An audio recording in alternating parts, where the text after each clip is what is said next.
Welcome to the Great Basin Smoke Dispersion Briefing for Monday, January 30th. This is Gina McGuire. Over the last 24 hours, we've seen dry conditions across the Great Basin. However, over the last week, the image on the left shows that precipitation has mainly been targeting the southern two-thirds of the Great Basin, especially in the higher elevations of the Sierra Nevada mountains. On the image on the right, this shows the observed precipitation over the last 30 days, and obviously the most significant precipitation has been on the western side of the Great Basin, in the Sierras, and also into far western Nevada. However, we've also had good amounts of precipitation over parts of Idaho and down into Utah and Wyoming. The only drier areas, or areas that have seen lesser amounts of overall precipitation, have been parts of southern and western Utah into southern Nevada. The satellite image from this morning shows an area of low pressure moving east across northern Mexico with a ridge of high pressure nosing into the west. This is generally keeping just some higher clouds, but overall dry conditions over the Great Basin today. We will have some weak disturbances move across the northern portion of the Great Basin into Idaho and Wyoming, providing some lighter shower activity as we go into later today and Tuesday. However, the main storm system is still well off the west coast and will affect the Great Basin as we get into mid to late this week. Now looking at the ventilation index for today, with that high pressure ridge in place, generally poor dispersion is expected across all areas of the Great Basin.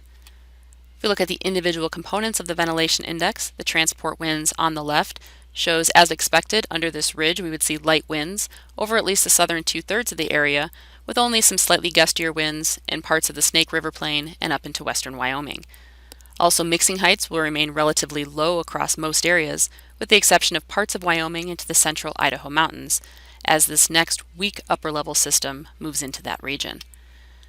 On Tuesday, as we see that weak system moving across the north, it will bring some moisture to mainly Idaho and Wyoming for some light precipitation, with continued dry weather over Nevada, Utah, and the Arizona Strip.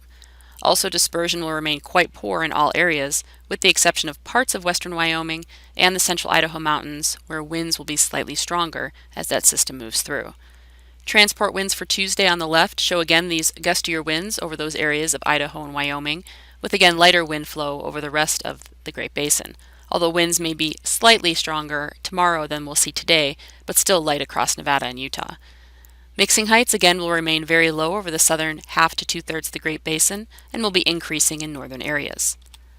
As we move into Wednesday and the system in the north starts to move off to the east, we may still have some lingering showers in the north, but we will start to see that main system off the west coast now push into the Great Basin, bringing some shower activity to mainly the Sierra into far western areas of Nevada on Wednesday. Still dry conditions and lighter winds are expected over the eastern and southern half of the area. The ventilation index shows that again poor dispersion is expected in most areas. We may start to see a little bit of an increase in the southern areas of the Great Basin and into parts of California as that next storm system moves in and winds start increasing.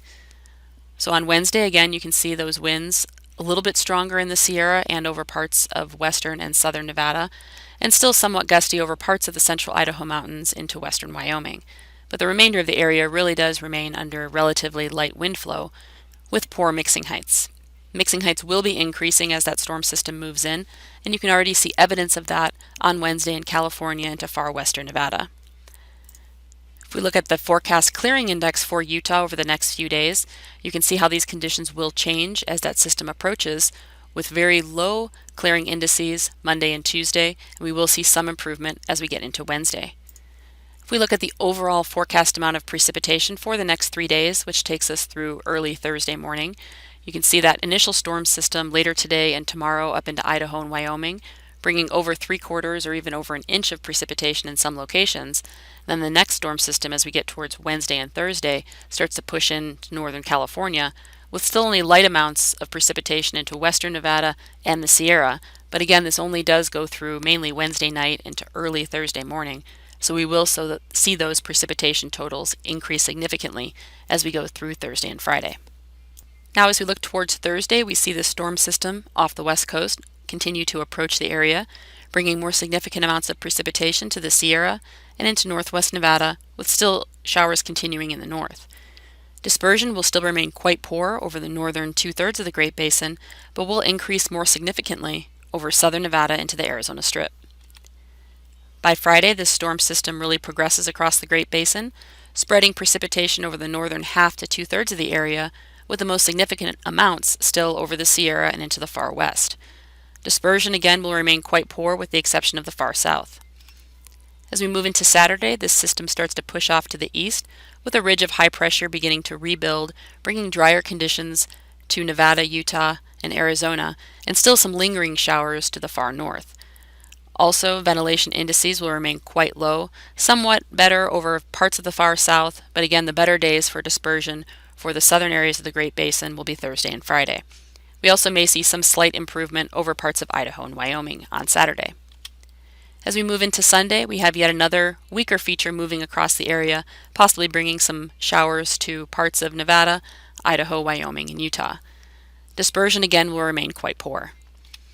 If we look at the overall forecast amount of precipitation, this is just for Thursday through early Saturday morning, the bulk of that storm that's coming in, and you can see the most significant amounts of precipitation will occur in California and the Sierra, where we could see over 4 to 6 feet of snowfall in the high elevations. Again, snowfall will be relatively confined to the mid and upper elevations, with some lower elevations in Nevada only seeing rain showers. And again, this area of precipitation totals over parts of Idaho and Wyoming still shows some significant amounts, even dipping down into northern Utah. If we look at the overall 8 to 14 day outlook, which takes us through the first week or week and a half of February, we can see continued above normal temperature chances with below normal precipitation in the south, but continued above normal chances for precipitation in the northern areas of the Great Basin. That concludes our briefing for today. If you have any questions, feel free to contact us. Thank you for listening.